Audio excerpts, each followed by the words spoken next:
नमस्कार, मैं हूं कोमल सिंह और आप देख रहे हैं पार्थ इंडिया न्यूज। आइए नजर डालते हैं इस वक्त की खास खबर पर। गाजियाबाद में एक चौंकाने वाला मामला सामने आया है। गाजियाबाद के मोदी नगर थाना क्षेत्र के संजयपुरी की एक घटना है, जहां मामूली झगड़े के बाद पत्नी ईशा ने पति विपिन की जीभ काट दी। बताया जा रहा है कि खाना बनाने को लेकर पति पत्नी के बीच झगड़ा हुआ था। इसी दौरान कहासुनी हुई और पत्नी ने पति की जीभ काट दी। घायल विपिन को पहले गाजियाबाद फिर मेरठ एडमिट कराया गया। पुलिस ने मामले की शिकायत पर जांच शुरू कर दी। बताया जाता है कि दोनों की 10 महीने पहले शादी हुई थी। घटना का पता चलने के बाद पड़ोसी भी पहुंच गए और महिला को कमरे में बंद करके जमकर पीटा गया। जानकारी के मुताबिक डॉक्टरों ने घायल युवक को मेरठ के सुभारती अस्पताल में भेज दिया है। वो बोल पाने की हालत में नहीं है। पीड़ित युवक की मां ने बताया कि बेटे और बहू में रात में झगड़ा हो रहा था, लेकिन इतना बड़ा कदम वो उठा लेगी ये उन्होंने नहीं सोचा था। गाजियाबाद के मोदी नगर के संजयपुरी में विपिन की शादी मेरठ के मलियाना की रहने वाली ईशा से हुई थी। घर में पति और पत्नी के अलावा उसकी मां गीता रहती है। वो मोदी नगर के एक कारखाने में प्राइवेट नौकरी करता है और गीता का कहना है कि रात को विपिन की बीवी ईशा ने खाना बनाया। भोजन के बाद वो अपने कमरे में चली गई, लेकिन घर के ऊपर वाले कमरे में बहू और बेटे के बीच झगड़ा होने लगा। रात 11 बजे झगड़े के बाद वो घर का मामला जानकर बीच बचाव करने नहीं गई। जानकारी के मुताबिक कहासुनी के बीच रात में लगभग 1 बजे पत्नी ने किचन से चाकू उठाया और पति विपिन की जीभ काट दी।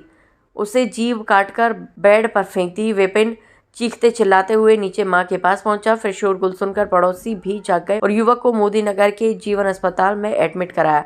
डॉक्टरों ने हालत गंभीर देखते हुए मेरठ के सुभारती विश्वविद्यालय के अस्पताल में उसे रेफर कर दिया। जीभ कटी होने के कारण वो बोल नहीं पा रहा है। ऑपरेशन के बाद ही उसकी हालत सुधरेगी या नहीं ये भी नहीं कहा जा सकता।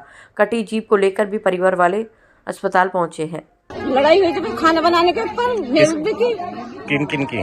दोनों में भी हुई थी। मेरा कोई मतलब नहीं था। कौन लगता है वो आपका? कौन लगता है आपका? बेटा लगता है मेरा। अच्छा, फिर क्या हुआ? पता नहीं क्या बात है। रात को एक बजे ने जीभ काट दी लड़के की। किसने? बहू ने। अच्छा। हाँ, चक्कू से जीभ काट दी। और रोता रोता मेरे घर आया। मम्मी कुआड़ खोली कर दे मेरे गल में।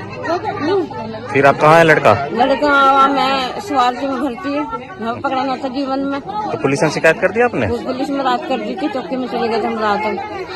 सर, एक मामला सामने आया है जिसमें एक महिला ने अपने पति की जीभ काटी है। सर, क्या है पूरा मामला? ये थाना मोदी नगर के निवाड़ी चौकी क्षेत्र के अंतर्गत एक संजयपुरी कॉलोनी है, जिसमें पति पत्नी रहते हैं, जिनकी लगभग 1 साल पहले शादी हुई थी। तो उसमें शाम को खाना बनाने को लेकर कुछ विवाद हुआ था। उस विवाद के क्रम में रात्रि में दोबारा से इनका झगड़ा हुआ और उस झगड़े के क्रम में पत्नी द्वारा पति की जीभ दांतों से काटी गई है, ऐसा पति है उसका अभिकथन है। तो इसमें जांच की जा रही है। जो भी प्रथम दृष्टया जो भी तहरीर आएगी उस तहरीर के आधार पर अग्रिम विधिक कार्रवाई की जाएगी। आज के लिए बस इतना ही। ऐसे ही देश और दुनिया की तमाम छोटी बड़ी खबरों को देखने के लिए जुड़े रहिए पार्थ इंडिया न्यूज से, हमेशा सच के साथ। नमस्कार।